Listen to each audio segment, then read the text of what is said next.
মেয়েটি তো আর ফিরে আসবে না। ওর নামে যদি আপনারা কিছু করতে চান করতে পারেন, যা টাকা লাগবে আমি দেব। রক্ষক যদি ভক্ষক হয়, কে দেবে সাজা? ওপর থেকে তামাশা দেখে হাসছে দেখো রাজা। वेस्ट बंगाल का सीएम कौन है? जवाब है ममता बनर्जी। होम मिनिस्टर कौन है वेस्ट बंगाल का? ममता बनर्जी। हेल्थ मिनिस्टर कौन है बंगाल का? ममता बनर्जी। और प्रोटेस्ट कौन कर रहा? ममता बनर्जी। তো কি খবর বন্ধুগণ, আমি নিউজি ছেলে অ্যান্ড গাইস। প্রথমে আজকে আমরা কথা বলবো মমতা দিদিকে নিয়ে। এত কিছুর পর তিনি একটা র্যালি বার করে, কিন্তু প্রশ্ন উঠছে কার বিরুদ্ধে, কেন, কি বা দাবি তার। আরো প্রশ্ন উঠছে মমতা ব্যানার্জি নাকি নিজের এগেনস্টে নিজেই প্রোটেস্ট করছে। দেখুন তার র্যালিটি।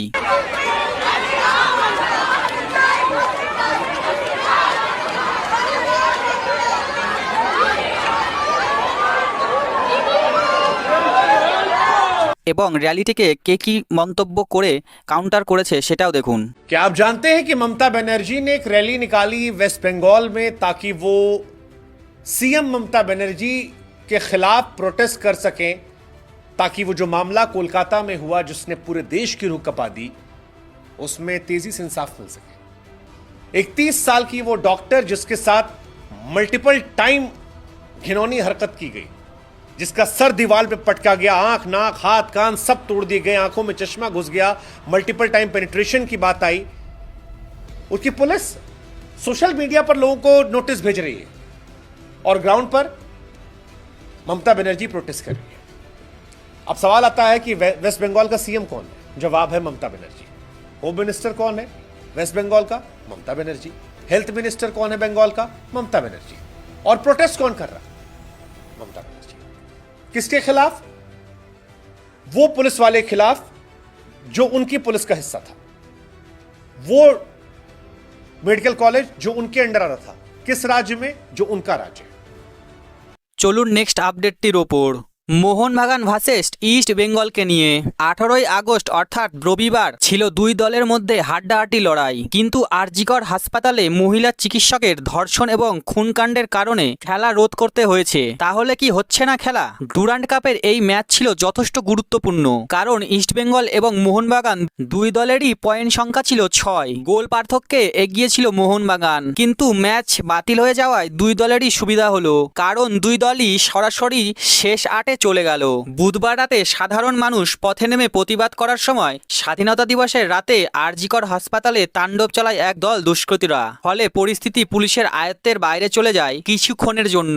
এই আবহাওয়ায় রবিবারের ম্যাচে নিরাপত্তা দেওয়া সম্ভব ছিল না। শনিবার ডুরান্ড কমিটির সঙ্গে বৈঠকের পর জানিয়ে দেওয়া হয় এই ম্যাচ হচ্ছে না। এই ম্যাচটির ব্যাপারে যে কোনো আপডেট আসলে সঙ্গে সঙ্গে আপডেট দেওয়ার চেষ্টা করব। চলুন নেক্সট আপডেটটির ওপর। প্রথমে জানিয়ে দেই নাসিব মালদার বাইপাসে রেস্টুরেন্ট খুলেছে, ম্যাড বি ক্যাফে। তার গ্র্যান্ড ওপেনিং হয়ে গেল অনেক বড় সড়ো করে, 100-রও বেশি লোক, প্রচুর ইউটিউবার আসে ওপেনিং এ। ক্যাফের ব্যাপারে নাসিব কি বললো শুনুন। আজকে যে যে ম্যাডবি ক্যাফে আসছো আমাকে ট্যাগ করো, আর ম্যাডবি ক্যাফে এটাকেও ট্যাগ করো, ঠিক আছে? আমি দেখতে চাই কে কে আসছো। চলুন নেক্সট আপডেটটির ওপর। প্রণব এবং ইভি ঘোষকে তো আপনারা সবাই চেনেন, তার ইনস্টাগ্রামে হাজার হাজার ফলোয়ার্স রয়েছে। রিসেন্টলি তাদের প্রত্যেকটা পোস্টের কমেন্টে ফ্যানরা একটা আবেদন জানিয়ে থাকে। সেই আবদারের ওপর ইভি রিয়াক্ট করে স্টোরিতে একটা ছবি এবং ভিডিও পোস্ট করে। গাইজ অনেকদিন ধরেই আমাকে জিজ্ঞাসা করছিল তুমি 1 বছর ধরে বড় ভিডিওতে কেন নেই। চলো আজকে একটা বড় ভিডিওর চ্যানেল খুলে ফেলেছি। চ্যানেলের নাম কি? গ্রে। এই কি করতে হবে তার জন্য তাড়াতাড়ি করে সাবস্ক্রাইব করতে হবে। আর দেখো একটা ভালো কথা বলছি, যদি তাড়াতাড়ি 10,000 সাবস্ক্রাইব করে দাও না, এটা 7 দিনের সময় দিচ্ছি, আমি কথা দিচ্ছি তার আগে ভিডিও চলে আসবে। তোমরা যদি 10,000 সাবস্ক্রাইবার কমপ্লিট করে দাও তো যাও সাবস্ক্রাইব করো গাইজ। নেক্সট আপডেটটি হচ্ছে মমতা ব্যানার্জিকে নিয়ে।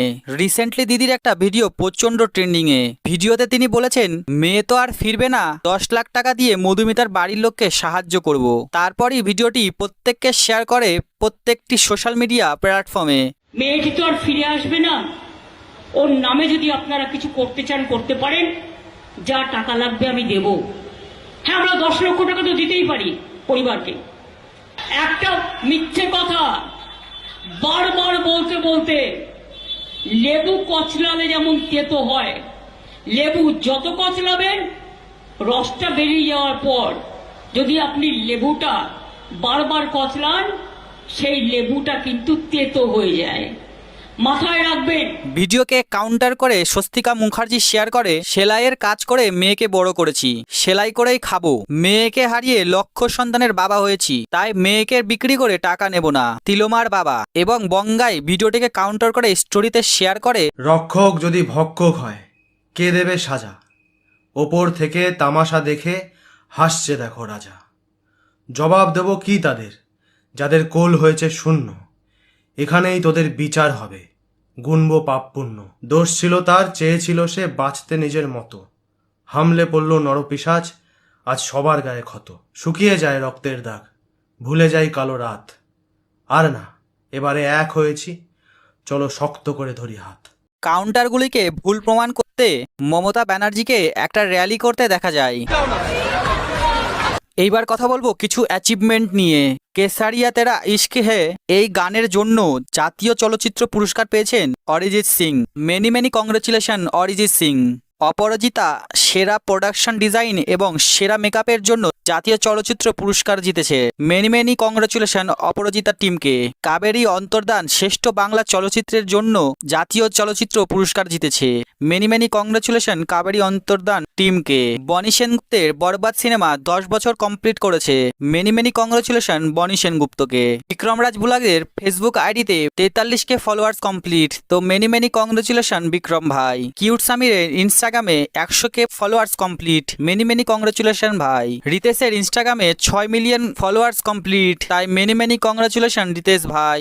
আরবাজ খানের ইনস্টাগ্রামে 10 million followers complete, many many congratulation Arbaaz ভাইকে। ট্রিগার্ড ইনসানের ইনস্টাগ্রামে 10 মিলিয়ন ফলোয়ার্স কমপ্লিট, তো মেনি মেনি কংগ্রেচুলেশন ট্রিগার্ড ইনসান ভাই।